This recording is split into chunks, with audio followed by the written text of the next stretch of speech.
curses. So we go to verse 45. Moreover, all these curses shall come upon thee, and shall pursue thee and overtake thee, till thou be destroyed, because thou hearkenest not unto the voice of the Lord thy God, to keep his commandments and his statutes which he commanded thee. They shall be upon thee for a sign and for a wonder, and upon thy seed forever. It says forever here. So now, let's get into what some of these curses are. It says, verse 16, cursed shall thou be in the city, cursed shall thou be in the field, cursed shall be thy basket and thy store, cursed shall thou be when thou comest in, cursed shall thou be when thou goest out. Now let's look at some statistics here. Alright. Now this is tackling the legacy of persistent urban inequality and concentrated poverty. Let's get into this, guys.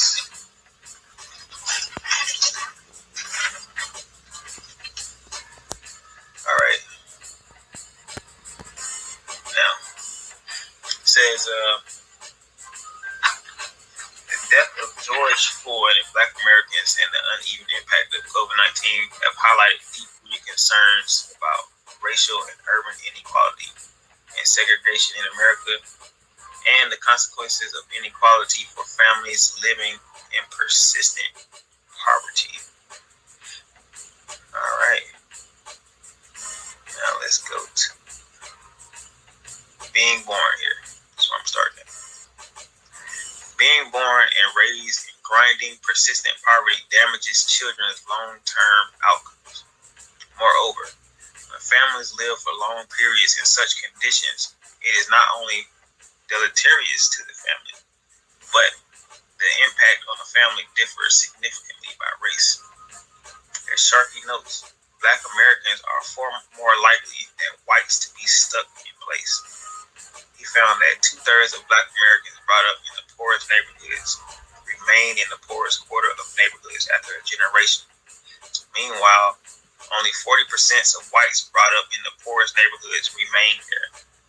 The long-term effects of being born and raised in a high-poverty neighborhood are thus far more persistent and damaging for Blacks than whites. Let's continue. The proportion of Blacks encountering that pattern is also greater than for other groups. So, out of all groups that experience poverty, it is greater for the Blacks.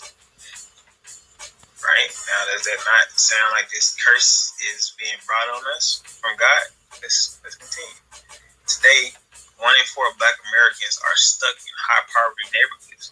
1 in 4, compared with 1 in 6 Hispanics and just 1 in 13 white Americans. Adding to the generational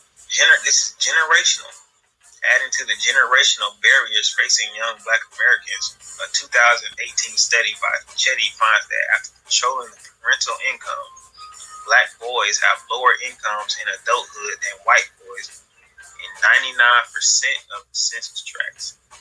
Man, that's crazy. There you go. Now let's continue.